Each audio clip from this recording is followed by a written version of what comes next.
a decade as Trump's high-profile lobbyer, toady, defender, and personal attorney. And then one day he decided that he hated Donald Trump and became Donald Trump's mortal enemy. A big change. How did that happen? Well, Cohen told Congress this week that he had a kind of road to Damascus experience. He was personally and morally offended by what his boss said in two occasions. First, after the Unite the Right rally in Charlottesville, that was the summer of 2017, and later when he watched Trump's meeting with Vladimir Putin in Helsinki, Finland, about a year later. Those two scandals, both of them fraudulent, entirely manufactured by the left and its servants in the media, changed Michael Cohen's mind forever. Democrats must have been gratified to hear that. Michael Cohen is a sensitive progressive now. He is tormented by climate change and his own toxic masculinity. He's basically a one-man crusade against privilege. He's a new man. That's his story. Well, now comes a Daily Mail piece that puts a different gloss on it. It turns out just weeks before the FBI raided his offices last summer, Michael Cohen was shopping a book proposal. In the manuscript, which the Daily Mail has, Cohen professes love and admiration for Donald Trump. In the book proposal, Cohen defends the president against claims that he is, quote, crazy, dumb, paranoid, in over his head, or a liar. All claims that Cohen made this week before Congress. Keep in mind that Cohen wrote the book proposal well after Charlottesville and Helsinki, those scandals that just changed him as a man. Turns out that Michael Cohen is not a very reliable narrator. But too late. He's the narrator the Democrats have chosen, and they're stuck with him. They brought him to Capitol Hill yesterday in the hope, the expectation that he would prove the Russia conspiracy true. He didn't. Instead, he demolished that conspiracy. Nobody on the left wants to admit that, but we have the tape. Let's start with the claim that Cohen held secret meetings with Russian agents in Prague in an effort to steal the 2016 election. On its face, it sounds nuts, but they've been telling you that for years. McClatchy's reporting right now that Special Counsel Robert Mueller has evidence that Trump's personal lawyer and fixer, Michael Cohen, secretly made a late summer trip to Prague during the 2016 presidential campaign. According to two sources familiar with the matter, confirmation of the trip would affirm part of the Steele dossier. When I hear now that there are reports that Mr. Cohen was in Prague, despite his denials, repeated denials, there is more and more indications that there is something here that is far, far from being anything near a witch hunt. So that was John Brennan. Whatever his faults, he was literally the head of the CIA, the most powerful intelligence agency in the world. And as you just saw, he claimed to believe that. Oswald went to Mexico City. Cohen went to Prague. It's the perfect conspiracy. Except that Michael Cohen has never been to Prague. He testified to that yesterday. And by the way, he'd have no incentive to lie about it.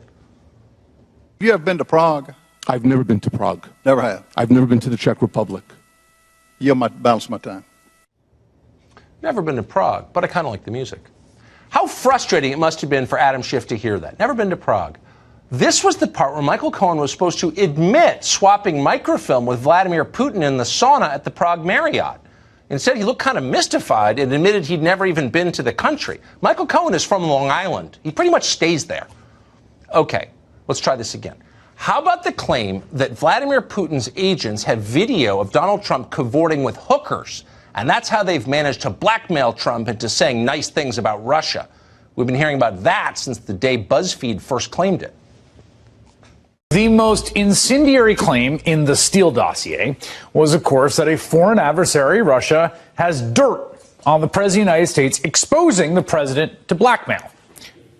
Is the possibility, the very real possibility, that President Putin holds damaging information over President Trump.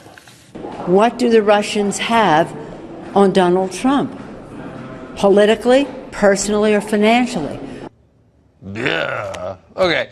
If there's a hooker tape out there, I think it's fair to assume that Michael Cohen would know about it. He's that kind of guy, a hooker tape kind of guy. Now would probably be the time he'd tell us all about it. But no. Are you aware of anything that the president has done at home or abroad that may have subjected him to or may subject him to extortion or blackmail? I am not, no. Okay. Are you aware of any videotapes that may be the subject of extortion or blackmail? I've heard about these tapes for a long time. I've had many people contact me over the years. I have no reason to believe that that tape exists. Oh, damn, he did it again, straying from the script. Instead of confirming the Russia conspiracy that has dominated and controlled American politics for more than 2 years, Michael Cohen just refuted it. What kind of witness is this guy anyway? This is getting very frustrating. Where do we get to the part where he blows the Russia case wide open and they lead Big Orange away in handcuffs and Hillary can be the president? Well, here's an idea. Let's just ask him directly. Did the Trump campaign collude with the Russian government during the 2016 election? Michael Cohen would know. He was there. By the way, it's almost a rhetorical question. Democrats have long been absolutely certain that it happened. I think there's plenty of evidence of collusion or conspiracy in plain sight. Trump has the Kremlin clan surrounding him. There's more to be learned about it. I believe there's been collusion. It's starting to smell more and more like collusion. We saw cold, hard evidence of the Trump campaign, indeed the Trump family, eagerly intending to collude possibly with Russia. These people.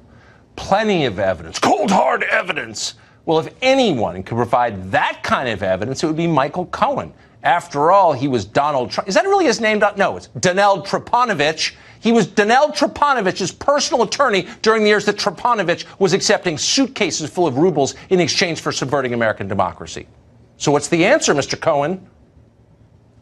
Based on what you know, would Mr. Trump, or did he, lie about colluding and coordinating with the Russians at any point during the campaign? So as I stated in my testimony, I wouldn't use the word colluding. Was there something odd about the back and forth praise with President Putin? Yes, but I'm not really sure that I can answer that question in terms of collusion. Well, the balloon just deflated. Talk about a letdown. No meeting in Prague, no blackmail, no collusion, no Russia conspiracy at all. It was all a hoax. It was a much less interesting Loch Ness Monster. You've got to be feeling a little silly right now if you ever believed any of this. But wait, okay, we got one last idea. There is still a way Michael Cohen could send Donald Trump to prison even without Russia. What if Cohen could confirm that Trump once told him to lie to Congress? That would be obstruction of justice at the very least. It would certainly be a crime. BuzzFeed ran a story alleging that happened. Yes, BuzzFeed is a cat blog run by unhappy people in Brooklyn. But who knows? Maybe there's something there. Certainly cable news was convinced. This would be certainly a bombshell information. BuzzFeed's latest bombshell report. The White House is slamming a bombshell report by BuzzFeed. With a bombshell report from BuzzFeed. If the BuzzFeed bombshell is true. Bombshell report. The latest bombshell from the cat blog. Our last hope to end this infernal presidency and return to the happy status quo of 2010. Our hopes are on you, Michael Cohen. Did it actually happen? The reveal, please. You lied to those congressional committees, is that correct? Previously? Correct. Yes, sir. You stated that Trump never directed you to lie to Congress, is that correct? That's correct. No. 4 for 4. Michael Cohen strikes out. Game, set, match. The Trump presidency continues. The other team looks despondent. You can hear weeping from the press box. But wait. Before we head to the parking lot and drive home, one final piece of business. What about all the lies you just heard? Not from Cohen, from the others. Blackmail, collusion, Russia, Russia, Russia! Are any of the liars who told those lies going to be punished for lying? Is anyone going to lose a job? Or a reputation? Or a contributor contract? Maybe just what happened to Carter Page. That might be enough. Is there any penalty for being relentlessly and recklessly dishonest for 2 solid years? For intentionally misleading the public in the service of a political agenda and a political party, the Democratic Party? Is a single person even going to concede what just happened, much less apologize for it? Of course not. It's Washington. I'll be promoted tomorrow. You watch. Good to have you this morning. Thanks so much for joining us. Oh, it's my pleasure. What have you gotten from these retail numbers and from Jay Powell yesterday in terms of where we stand today with the market valuation as well as growth expectations?